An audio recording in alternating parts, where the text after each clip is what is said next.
I don't know what you make of the latest announcement, but Stefan Schrock, at first I thought it was going to be a retirement. I was a bit nervous. I was like, wow, are we going to have another retirement on our hands? But he's intimated that he's really keen to get involved on the coaching side, which is a really interesting development. It's another Football Friday. You're on Across the Line, and today we catch you up on the latest that has been going on in the world of Philippine football. The last time we spoke about the latest, it was about Ceres Negros folding. Today, we've got more positive news. A new team has arrived on the Philippine stage, and their name is quite interesting. We talk about them. We talk about a big team that has been in the news quite recently, and then we also speak about the imminent return to training for professional clubs. A lot transpired over the last 2 weeks after a very quiet last 4 months. Chris, here we go. Philippine football seems to be on a roll.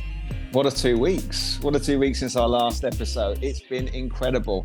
Obviously, the last episode that we did about Ceres folding, and now they've risen from the flames like a phoenix, and United City FC is born. So we talk a little bit about them. New addition on the coaching staff, apparently. They're hot off the press. Obviously talk about Global being back in the news for all the wrong reasons after a scandal has come to prominence in the last couple of weeks. And then, as you said, all of the protocols coming out now with regards to training, all of the things that we need to be aware of in order to start the sessions for the upcoming PFL League. Really exciting news, really exciting for all of the Philippine football fans, and we're just really excited to get the league up and running.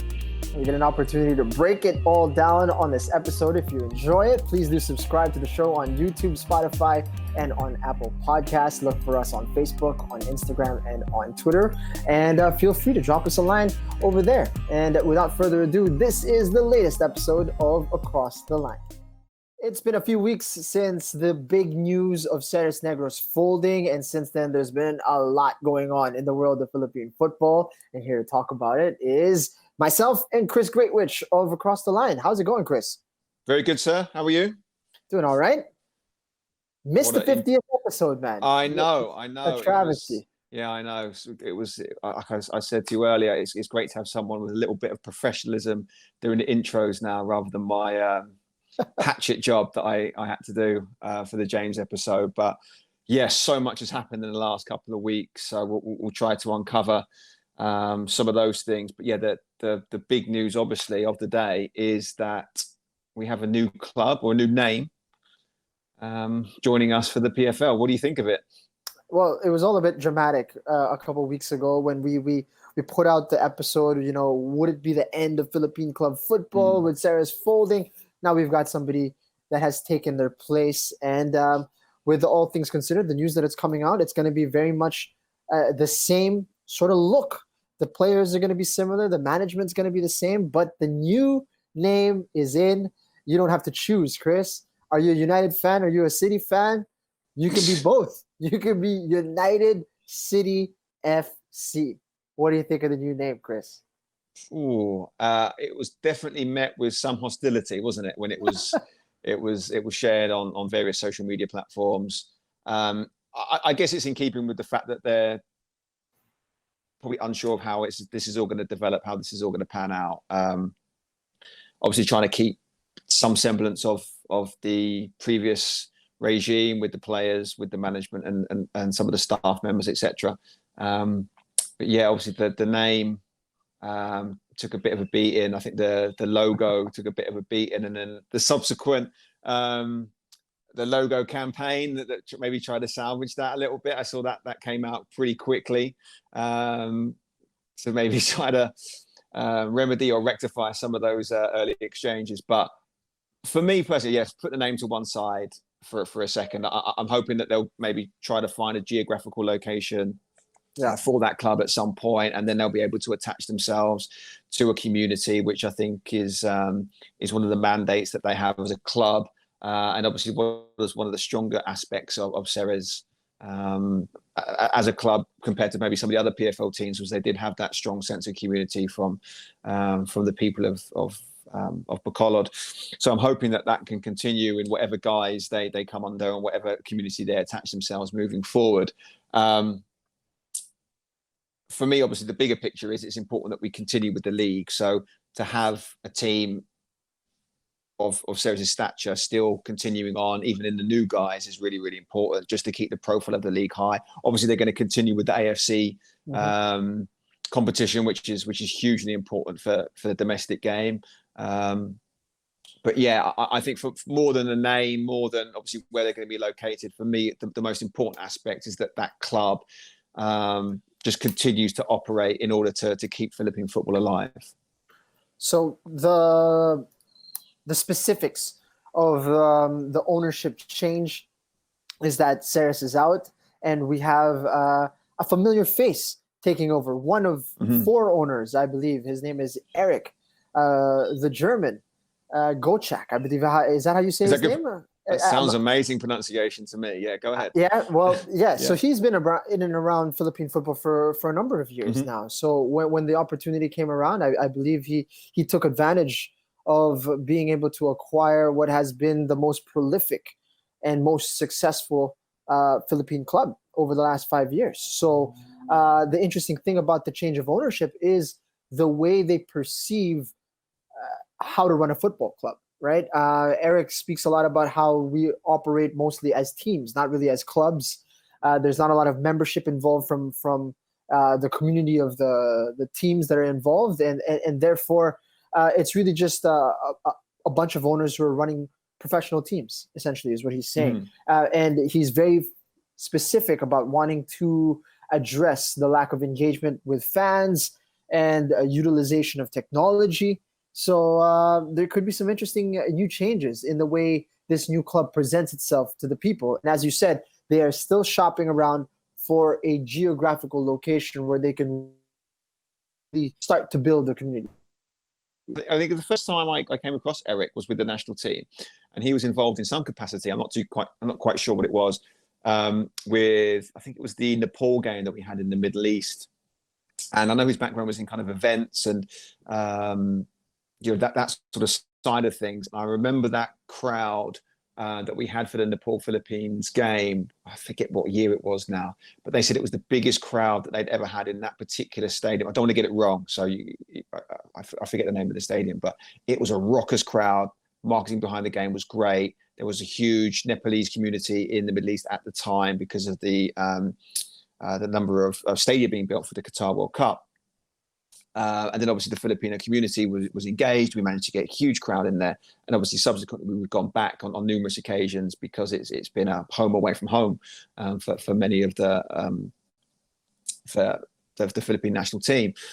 He's obviously been involved in other sporting events here in the Philippines. I think he was involved in the tennis when it came here as well.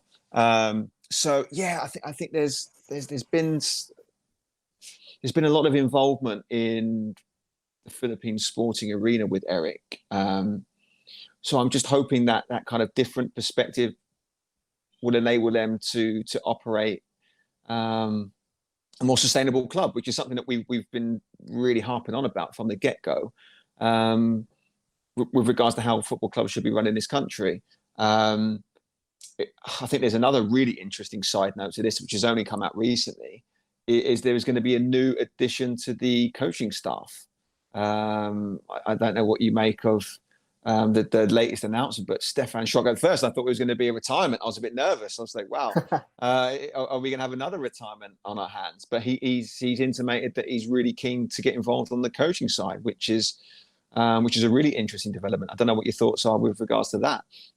Well, first and foremost, having Stefan Schrock back playing in the PFL is huge, not only for UCFC, but for the league as a whole. The entertainment value that Schrock brings to the table is immense, right? So him being back with UCFC is great, but him getting involved in coaching, that's, as you said, not something that I foresaw to happen. That's a word, right? Foresaw? That I believe there is. Yeah. So I didn't see it on the cards, especially not this soon. But it's nice to see where his head's at, and then he actually wants to get involved in that scene because um, is one thing to learn from somebody who has a lot of intellect, a lot of knowledge about the game, but also to learn from somebody who you've seen on TV absolutely bamboozle defenders and play on the biggest stage in Asia. That's going to be very, very inspiring for a huge generation or a new generation of footballers. So it'll be exciting to see Schrock getting involved and to see maybe if it'll be the youth that he eventually gets himself involved with. I think it's a huge coup as well, because there was a lot of noise surrounding where he might potentially go. You know, I don't think he was short of suitors. So I think there's sort of two things that I think are really important with this announcement. And the first one is exactly what you said. It's important for the domestic game that he comes back, because you do need a headliner. And without question, he is the headline act for the domestic football scene. But the second thing and a strand that I think is actually maybe even more important is the fact that he's intimating this. And if you judge by like a lot of his movements, you know, he's been involved with like the Sevens League, for example. You know, he's brought into a franchise there. He's helped get involved with building the community down in Bacolod with that particular project. You know, it sounds like he wants to get involved in coaching here in the Philippines, specifically with an eye to doing something else here. You know, and there's some people who've intimated that maybe this might be a route into maybe trying to get himself in. You know, maybe he was a national team coach one day. Who knows? But I think it seems as though, exactly what you said, maybe it's him to get involved with the youth segment. Maybe it's just trying to work with some of the younger, more inexperienced professionals. But I think having that knowledge, having that experience is hugely, hugely valuable to the Philippine football community, because, you know, we've lost a lot in recent years. You know, Phil Young has been gone, James Young has been gone. We've got to try and keep someone like him around in order to keep that spirit alive, because he is one of the last sort of bastions of that previous sort of Philippine Azkal regime that needs to keep that fire going in order to pass the torch on to the next generation. Massively, massively important. And also, actions speak louder than words, right? You know, he's a difficult guy to pin down, Stefan Schrock, especially. You know, he's got a persona online that could rub you the wrong way if you don't actually follow how he's gone about himself here in the Philippine football arena, you know. And if the largest part that illuminated to me where his head's at is his episode on this podcast. I wasn't involved in the show yet, but what an episode that was. If you guys have not listened to that one or seen that one, definitely go back and check that one out. And you get a sense of why Stefan Schrock is so passionate about his Philippine side of his heritage, and I think he wants to make make himself into a bastion of progress down the road once he gets out of the game. And I think he's putting in the foundations to that already by, you know, getting into the coaching, owning a little bit of a team and a franchise of sevens in Bacolod. He's getting himself entrenched in the game, and it's nice to see him getting started early, you know. It's what you want, isn't it? It's what you want. Yeah. Like, who better for these people to learn off than someone like him? You know, I know there's a lot of people who are doing it. Obviously, from my generation, myself, Ali's obviously involved in the club. Anton's doing his thing. So my generation is being really active in trying to cultivate and generate that sort of atmosphere, that environment around the game. So to have another player with even more experience, you know, even more higher caliber. Absolutely, you know, hopefully that's what we need in order to propel the game to another level. For sure, he's going to be a polarizing character. You know, I think when he posted that he signed, he said something like that's the team that's already announced that they will be the favourites for the title, right? So, you know, already the mark has been laid down. So I think it's great. You know, like I know in the Philippine culture, it's sometimes frowned upon to be that way. But obviously, I know you talked about it a lot. Like for me, it's great because that's how you get these rivalries. That's how you get that fire burning between players, between clubs, between organizations, between fans. Eventually, that's what we would like to see. And that's how you have these intense situations that we want to see alive and well again in Philippine football, because we haven't seen that in the last couple of years. So fantastic to have him back. I think that's a huge coup for the club and a huge coup for the league. And the beautiful thing about Stefan Schrock is, despite the amount of pressure he might place on himself and team, they always perform. Stefan Schrock puts in the work, so he's not afraid to put that pressure on himself. Yeah.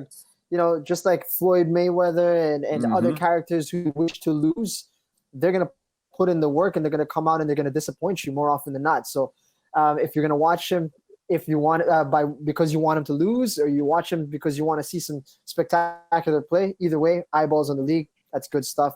Stefan Schrock coming back alongside 17 other players formerly of Ceres Negros means you've got an instant title challenger on their hands when I'm speaking of the new owners.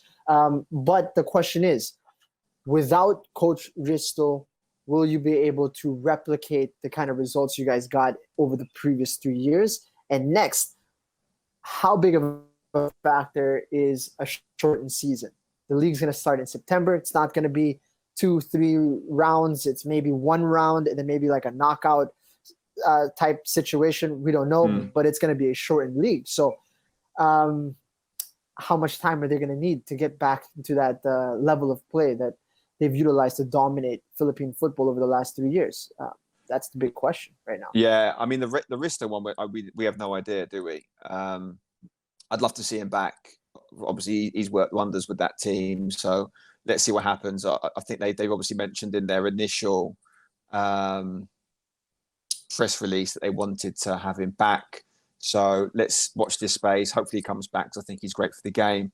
The second one, I don't know. Like, on the one hand, a shortened season for me means that, the tiniest mistake, the littlest slip up will open the door for someone to go in and take that opportunity. However, history seems to suggest that the Ceres team does not need any preparation time at all. It absolutely suggests that there is history for that. There's previous for that. You've only got to look at how well they performed in AFC Champions League qualifying games with little or no prep, no training sessions. They've gone to some pretty hostile environments and got results. Only have to look at this year, Thai Port, previous years, Brisbane Roar. They weren't in season, Jing. They weren't in season, and they were going out to these places and getting away wins in some of these hostile environments. Going back to the whole Schrocky thing, that guy keeps himself in unbelievable shape year round. He doesn't take days off. So, if that's your main guy and he's doing that, you've got to be pretty confident that he's got the other guys ticking along quite nicely. And if the other teams aren't as professional, then they're going to need to take 2-3 games maybe to find their rhythm. My hunch is they're going to hit the ground running. They're going to hit the ground running, and they're going to be a very difficult juggernaut to stop. So, yeah, I see where you're coming from with the fact that if it's a shortened season, maybe that opens the door for someone. But my feeling is they've just historically been able to come off a break, click straight into gear, and they're away. And once they get their noses in front, they're very, very hard to peg back. And there's going to be all kinds of incentives for them to do well as well. Group stages of the Champions League on the line. Yeah. So if they win this season, if it's shortened, whatever, place an asterisk next to it, it doesn't matter. They're going to get an opportunity to play in the Champions League, and this time they're going to get a full run out, 6 matches, proper group stage. It'll be interesting to see how that transpires if they do make it in that direction. And key also in terms of the ambition of the players on that side. So, what's the deal also, Jing, with regards to the AFC? And any updates with that program? The understanding is that they are looking for a late September launch of the AFC Cup, or resumption. The understanding is that Vietnam is going to be the venue for 2 groups. One of the groups is yet to be decided. That's Group H, where Kaya is at. The venue of which is not sure, because Indonesia's got high cases, Philippines got high cases, Myanmar, I don't believe they trust whether or not they are reporting enough cases. Singapore is also not doing so well. So whether it's going to be a neutral venue. Regardless, it's going to be centralized. That's the understanding. Really? And all Okay. matches will be played in a condensed period. Yeah. So what are we looking at? Match. So how many group games you got left in AFC at the moment? Is it three Three. games left? So they're going to be Still three three. games over the course of a week or 10 days, something like that? Something like that, yeah. 2 weeks max, plus a quarantine period. So something of that nature. I suppose that will the reason why I asked that was that would obviously impact how things were done in the league as well, because everything's going to have to be fit into this really condensed season. So again, maybe that's where a team might feel as though they might have an opportunity to perhaps gain some yards on someone like a Ceres or someone like a Kaya. If they're going away for 10 days plus the travel time, plus all of the trappings that come with playing, so many fixtures in a short period of time, maybe that might open the door for some of the other teams to perhaps make some ground in that respect when it's in a condensed season. So really interesting to see how this is all going to pan out. Because we've also waited this long to get this season up and running, and so many developments in recent weeks as well. I'm very much looking forward to see how this can all play out, because there's so much riding on this season, namely with that Champions League group stage on the line. And when you listen to Araneta, president of the PFF, Nonong Araneta, speak about his hopes for this season, he still seems pretty positive about it. He thinks it's going to push through. He's been positive about that. You have to commend the PFF. They've been good about ensuring that they're right on top of the task force responsible for approving the return of particular sports. Mm-hmm. Right when they had their window, they were able to submit the protocols, which means the PFL, ahead of other sports like volleyball, are already on track to restarting training sessions. And there has been final approval on that already, which means as early as next week, we might be back on the pitch. Of no football being ended by next week. So hopefully that transpires. And it'll be a real test to see who's been keeping shape, of all the players. But yeah, the interesting thing about this league is, you've still got the Azkals development team, right? Mm-hmm. You've got the new team in United City Football Club. Kaya's still involved. Mendiola, Stallion. And then you've got Global in there as well, who've been making a lot of news lately, Chris. Mm-hmm. So, there's been a huge question mark over Global. Are they going to come in? Are they not going to come in? And then earlier this year, they started pumping out the news that they were making new signings and big names from academies of United, academies of Liverpool. Mm-hmm. So, the buzz was that, okay, we're gonna see something exciting from this camp. Hopefully they've gotten all of their troubles behind them. But it seems some of the troubles are coming up to catch them, and they've come out in recent time, Chris. Yeah, so huge news coming out of Global's camp this week. Obviously, what sort of started this snowball effect was a graphic designer, Say Graphics, renowned for doing these incredible logos and these incredible artworks for a lot of the football clubs, a lot of the football players here in the Philippines. And by my understanding, they had done some artwork for Global and had not been paid for the works that they had been doing. They'd obviously sent invoices, sent a period in which they wanted the money to be paid. It wasn't paid. I think they blocked them from the Instagram account, which meant that communication was no longer viable. And then the news was broken that they hadn't been paid, that they would be making this public, and all of a sudden, everything just collapsed around the Global Football Club. Some of those players that you mentioned, guys that had been promised salaries, signing on fees, bonuses, etc. They had not been paid. Players from the previous campaigns had also not been paid, which left obviously with the PFL having to call them in, the powers that be from the organisation, and gave them a 10-day mandate to make all their wrongs right. We are currently about 7 days. By the time this recording, we'll be close to 8-9 days. So it's a really interesting time because, I mean, global is synonymous with success here in the Philippines. So to see the demise of that football club is just a travesty, because, you know, when I came over here, they were probably the shining example of what Philippine football was like on the domestic scene, on the club scene, and to see them as they are now, it's just a travesty. It really, really is. And I really hope that they can fix this, because the situation is pretty dire, and there's a lot of people in that football club who are owed a lot of money. So I really hope that situation get fixed up pretty quickly, and they're able to participate in this league, because we need a fully fit, healthy Global to be operational. Because if they're not, it's a huge, huge loss for the PFL. Yeah, 100%. I mean, if Global do come back and they do sort things out, it'd be nice to get a Global that isn't a shadow of itself, which they have been over the last 2 years, right? Global has not really been Global. Global has been fighting for survival, just to exist. And really, Global was synonymous with titles and being perennial contenders. So it'll be nice to see if there are rumors swirling around that maybe the club is for sale, maybe new ownership is being tapped. Whether or not that is true, we will have to wait to see. But right now, they're on the path to rehabilitation, and it's nice to see that the league has stepped in and really stamped their authority on this one, and to show the fans that they're taking the integrity of the league seriously.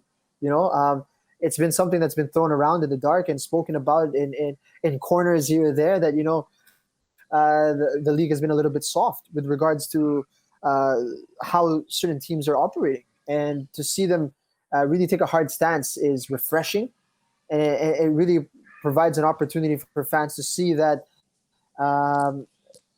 despite all of the trouble that has surrounded Philippine club football over the last few years, they're willing to take the proper and necessary steps to ensure that maybe this year will be an improvement, and certainly the next year we're in the right trajectory. Huge props to Coco Torre for that. You know, I think he listen, it's not like he's a flush with loads of teams that want to enter the league, right? He's in a very difficult situation here, and he's had to make a tough call. But I think he's made the right one here, because you could easily let Global off the hook.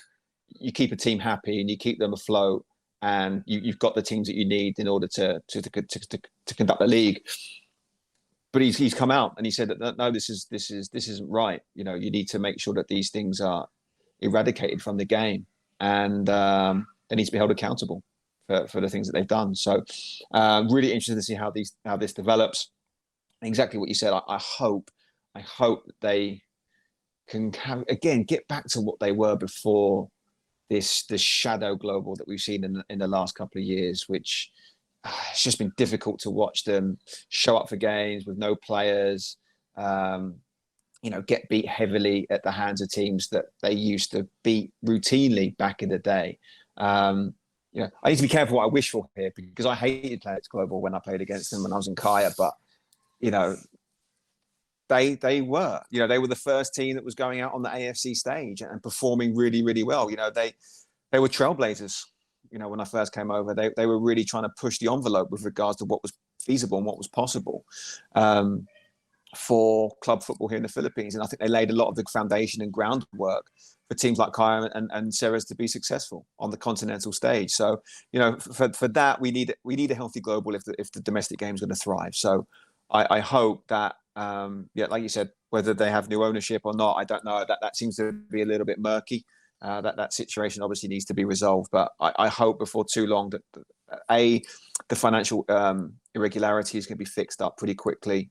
People can get paid up for what they're owed, and we get to see Global back on the pitch, fully healthy, fully fit, and contending in a manner in which they were, 4 or 5 years ago.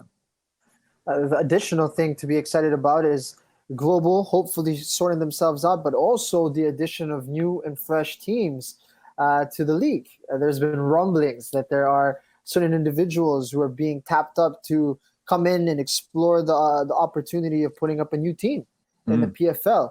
And with, I believe, the environment in which we find ourselves in, it's commonly accepted that the restrictions need to be pulled down in order for more teams to be able to reach the necessary requirements to become a contender, and that means we might start seeing some interesting new additions, and one or two new clubs would really be an interesting new development to the team, to the league, especially with the last 2 years behind us already, and the key word of sustainability front and center in everybody's mind as well. It'll be interesting to see how this pans out.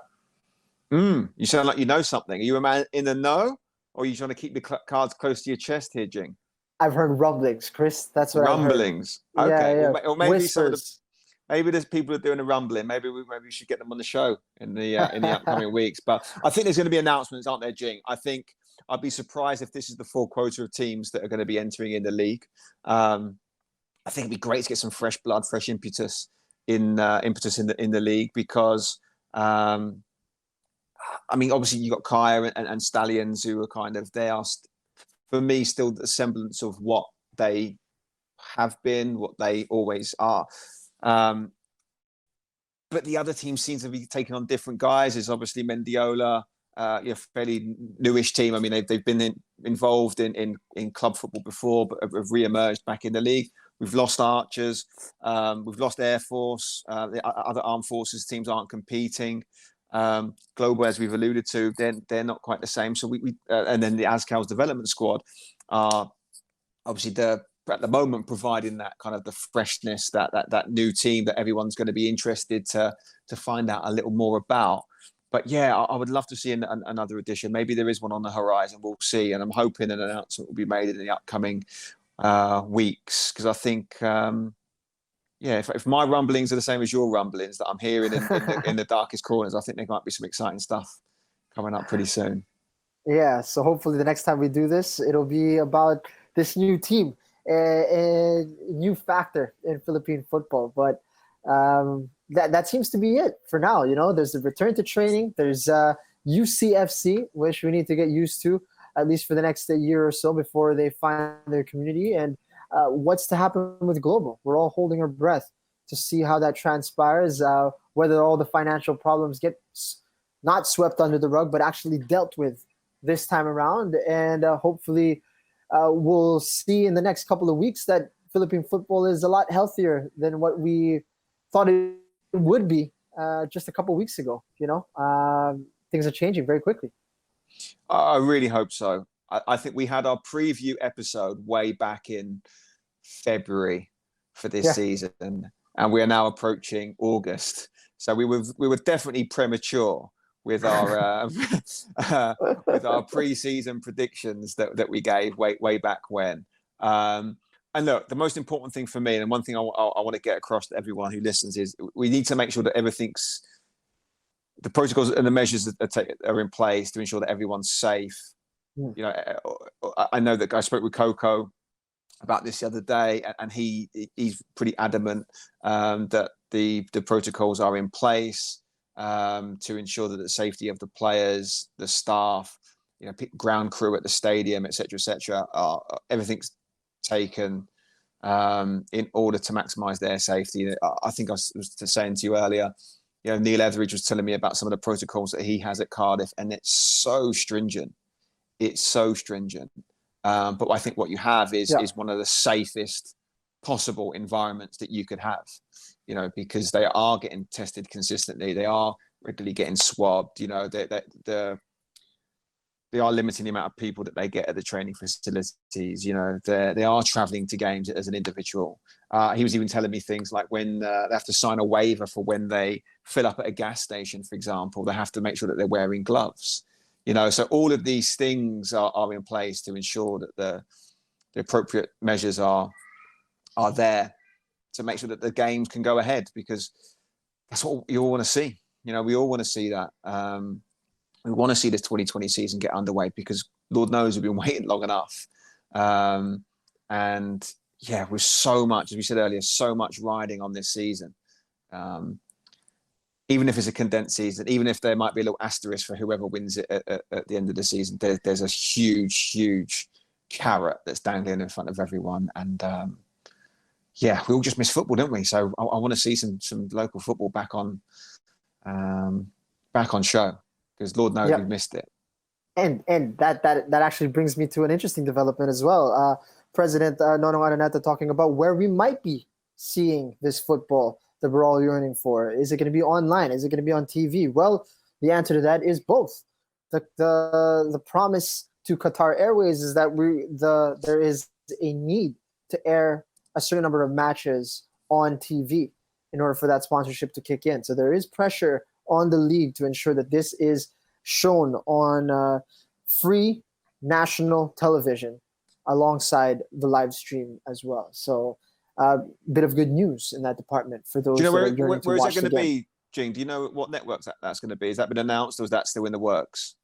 That's still in the works, and although obviously with everything that has transpired with ABS-CBN, well, you could rule them out, right? So Yeah. that doesn't leave too many options out there, but they're certainly gonna be discussing with those options who will be willing to take on or even just block time, as long as they have an opportunity to show the games on TV. So that's going to be a requirement. So that's something to expect in this 2020 season. That'd be brilliant. Really look forward to that. Look forward to that. Brilliant news. All right. I think that does it for us on this one. Really just catching up and keeping everybody abreast on how things are going in the world of Philippine football. As we said, a lot going on over the last 2 weeks, and hopefully in 2 weeks' time, we've got plenty more to speak about and discuss as well. Anything else, Chris? No, I don't want to end on a somber note, but I think it's really important that we address some of the really devastating news that we've received in the football community in the last couple of weeks. Roland Sadia passing away was a huge shock to me. He was a goalkeeper who had many run-ins on the field. He was an immensely passionate individual, a fantastic goalkeeper. And one thing that always sticks with me about Roland is, I don't know if you remember Yago Kiza, who young Ivorian boy who played for Kaya. He was also at Ceres and Pachanga. He knew of Roland Sadia back in Ivory Coast. And he told me in Ivory Coast, Roland Sadia was held in such high regard. He was like, people like Yezakora and Didier Drogba and people like that would know him, and like that he was someone of that kind of caliber growing up. That's how high esteem he was held back in his homeland. And I remember him telling me that he was telling people back home in Ivory Coast that he was playing in the same league as Roland Sadia, and they couldn't believe it. They were saying, wow, like that must be like an honor to be playing at that kind of level. Like it was really strange to hear someone talk about the Philippine League as having that level of prestige just because of another player playing in this competition. Obviously the findings we're awaiting that, but he was so entrenched in Philippine football here. He was involved at the academy level, doing goalkeeper coaching, and he even did some work for my brother. And he was such an incredible coach. Again, all of the passion and enthusiasm that you saw on the pitch. He was synonymous, wasn't he, for the pre-game and post-game team talks and stuff. He would say prayers in French, but he was so passionate. No one knew what he was saying, but you could get the gist of what he was saying just from his enthusiasm and how passionate he was, and he brought that enthusiasm onto the training pitch. He was a really remarkable goalkeeper coach. So I just want to say to Roland, so sad to hear of his passing. He was again someone who was really he found his roots here in the Philippines and really entrenched himself in the culture. And it's just really, really sad to see him go. What a great guy. Only 34 years of age. Such a sad passing. And really, really felt within the Philippine football community. So sad. One of two unfortunate passings in the world of Philippine football as well. One was only half Roland's age, actually. The sister of Marty Bautista, Ilana Bautista, who was set to play for Ateneo, passed away as well, not long after Roland. So rest in peace to the both of them. It's a terrible loss for the families and for the community of football here in the country. It's just it's been rough, last couple of weeks, especially for everybody who knew the pair. So we send our thoughts and prayers to those left behind by Roland Sadia and Ilana Bautista. So that's it. That's a wrap-up of the world of Philippine football for this week. We look forward to catching you guys on the next Football Friday. If you enjoyed this one, we hope you do subscribe to the show on YouTube, Spotify, and on Apple Podcasts. Look for us on Facebook, Instagram, and on Twitter, and interact with us over there. That's it on this Football Friday. We look forward to catching you next time.